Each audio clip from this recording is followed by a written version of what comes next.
Jésus dit à ses disciples, je vous le dis en vérité, un riche entrera difficilement dans le royaume des cieux. Je vous le dis encore, il est plus facile à un chameau de passer par le trou d'une aiguille qu'à un riche d'entrer dans le royaume des cieux.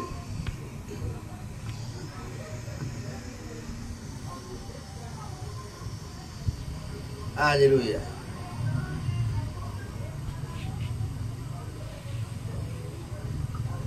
Voilà, nous savons tous que dans ce monde, là où nous vivons, beaucoup courent après c'est bien. Dans ce monde, là où nous sommes passagers, beaucoup s'entretuent après ces biens. Les biens qui appartiennent à ce monde. Naturellement par là, tout ce qui est là appartient à ce monde. Et nous ne sommes que des profiteurs, car nous ne venons pas avec et nous n'allons pas avec. Mais le monde a été créé et Dieu a donné ça au monde. Le jour que le monde ne sera plus, c'est avec toutes ces choses du monde là. Au nom de Jésus-Christ. Alors, cela c'est un rappel, sachant que d'abord, avant tout, nous rentrerons vers notre Père comme nous sommes venus. Nous rentrerons vers Dieu comme nous sommes venus sur cette terre. Dis voisin, il est hors de question de s'accrocher aux choses du monde. Amen.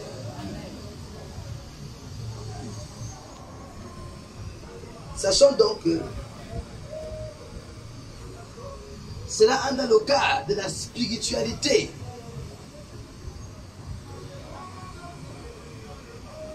Regardons nos pères jusqu'à présent. Nous allons constater que nos pères ont servi Dieu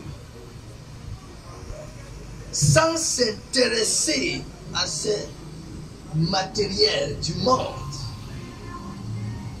sans s'intéresser à l'argent. C'est beaucoup plus pour des choses comme ça que beaucoup prient. Alléluia. Voilà pourquoi Dieu préférait dire à l'homme de chercher d'abord le royaume des cieux et sa justice. Et la promesse après, c'est que tout lui sera donné. Parce qu'il y a des choses pour lesquelles tu n'as pas trop besoin de prier. Juste vivre une vie adaptée, une vie qui appelle cela. Alléluia. Être honnête déjà appelle la confiance de plusieurs. Être vrai appelle la confiance. Et tu n'as pas besoin de chercher des amitiés pour être aimé si tu es déjà vrai. Alléluia. Sauf si c'est un problème spirituel. Sinon, tu ne peux pas, dans cette vie, être à terre en étant bien. Au nom de Jésus-Christ. Voilà pourquoi il est important à tout un chacun d'avoir une vie appropriée, d'avoir une vie demandée, une vie qui correspond à ce qu'il demande. Car ce que tu demandes nécessite un mode de vie pour l'acquisition. Demande voisin, quelle est la vie que tu mènes?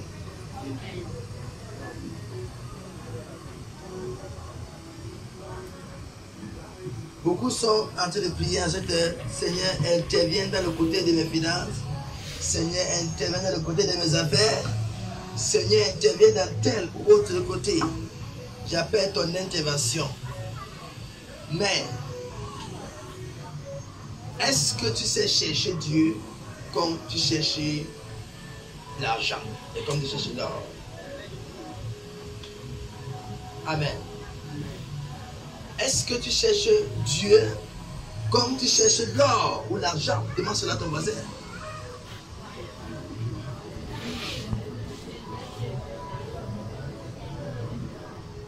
Beaucoup diront oui, mais la vérité reste vraie.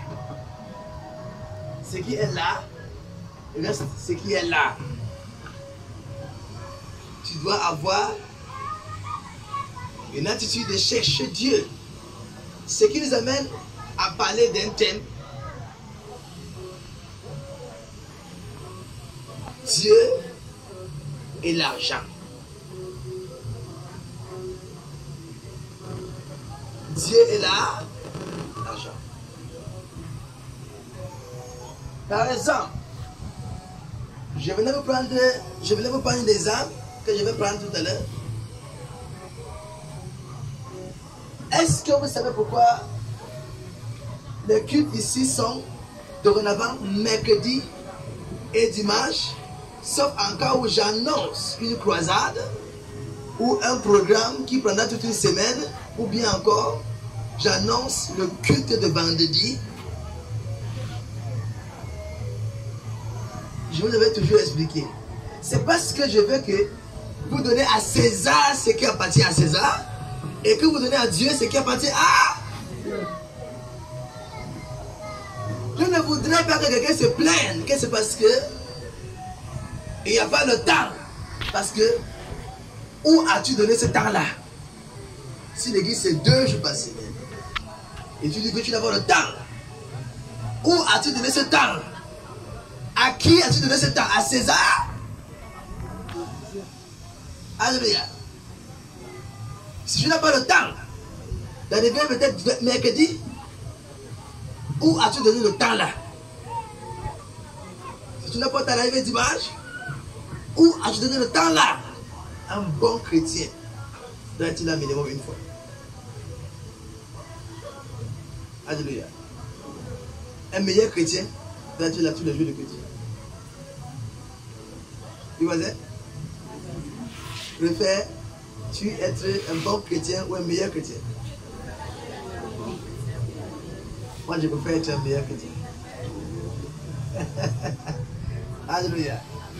Donc, bien aimé, c'est pour nous dire Dieu est l'argent. C'est un message qui est venu dans mon esprit et Dieu m'a dit partage ça. Il m'a mis à cœur de partager ce message parce que son peuple doit comprendre que les deux là, c'est Dieu qui a créé, mais depuis quelque temps, dans ce monde-ci, l'argent et Dieu sont devenus ennemis. L'argent et Dieu sont devenus des ennemis parce que beaucoup cherchent Dieu pour de l'argent seulement. Écoutez, tu peux venir à Dieu pour l'argent, mais ne pas rester à Dieu à cause de l'argent. Vous comprenez? Hein? Tu peux venir à Dieu parce que tu as un besoin d'argent, mais rester à Dieu à cause de l'argent, tu seras pris au piège dans le temps. Souvenons-nous que Satan dit à Dieu, Job, n'est-ce pas, il te suit parce que tu lui as donné tant d'argent. Si tu arraches cet argent, il va te quitter. Mais il a été déçu de savoir que Job aimait Dieu juste simplement pour l'amour qu'il lui a donné en premier. Si tu aimes Dieu à cause de l'amour qu'il a pour toi en premier, alors toutes ces choses ne te serviront à rien. En cherchant l'argent, la raison derrière le fait que tu cherches l'argent, c'est quoi? de respect. Ce qui est faux. 2. Tu cherches déjà pour être vu. Ce qui est faux de toi. Tu cherches l'argent pour compétition, concurrence. Alors, ce qui est très faux. Tu cherches l'argent pour laver l'image de Dieu, ce qui est faux. Amen. Tu dois chercher l'argent juste pour subvenir à tes besoins et celles de ta famille. Ce que les hommes du monde veulent prouver. Vous n'ayez pas cette mentalité-là. Alléluia. Il est dit que des gens de l'église ne créent pas, ils ne sont pas créatifs. C'est plutôt ceux qui ne partent pas de l'église qui sont créatifs. Et à cause de cela, on a dit que les églises sont venues empêcher des gens d'être créatifs. Les églises ont empêché les gens d'être créatifs. Écoutez ceci. Écoutez ceci. Si tu voudrais être créatif, tu seras bien créatif. Il y a plusieurs personnes créatives. Vous comprenez ce que je dis? Qui sont des chrétiens à l'église. Vous comprenez ce que je dis? Des personnes qui ont développé eux-mêmes leur propre business.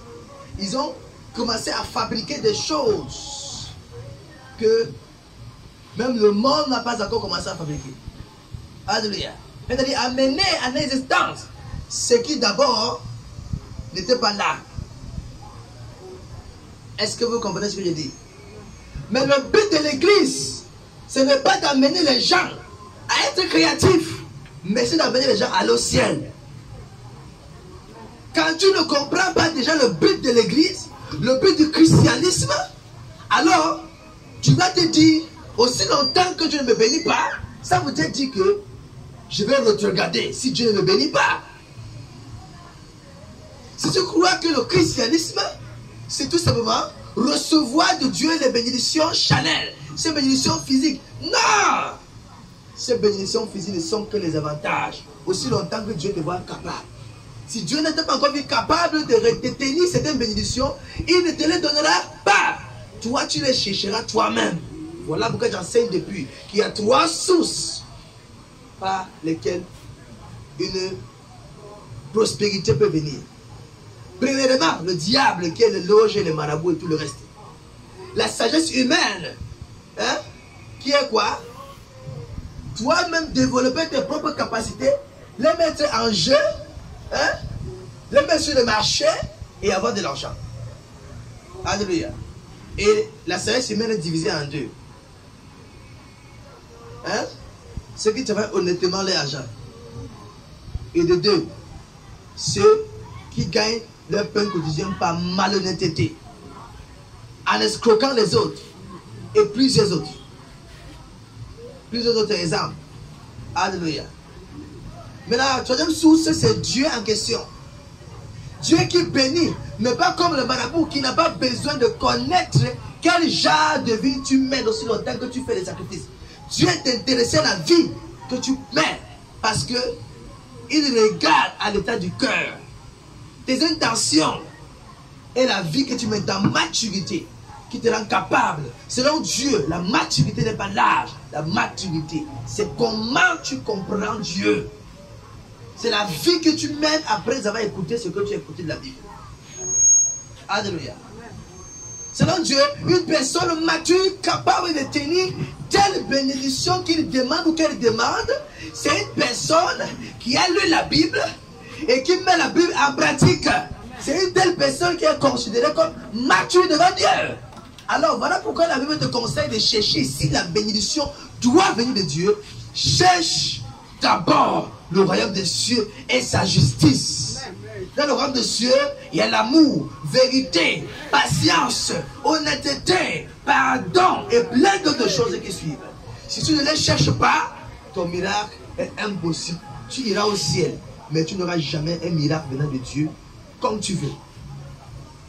Les gens comme Élie pouvaient commander la pluie et la pluie tombe.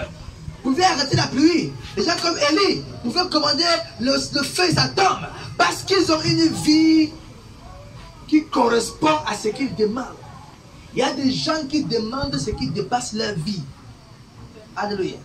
Je ne voudrais pas, écoutez, la Bible n'a jamais dit que Salomon est devenu orgueilleux après ce qu'il a reçu. Voilà pourquoi vous ne savez pas que les petits 10 000, 20 000, 30 000 que Dieu vous donne là, que Dieu permet que vous ayez là, ce sont des épreuves qu'il met devant vous. Avec un peu de 20 000, tu soulèves les épaules, voilà. Tu as montré à Dieu que tu ne peux pas. Il sait d'abord que tu ne peux pas, mais tu t'es montré que tu es encore incapable. Alléluia. Selon les hommes, la maturité pour gérer les finances, il est question de faire comment?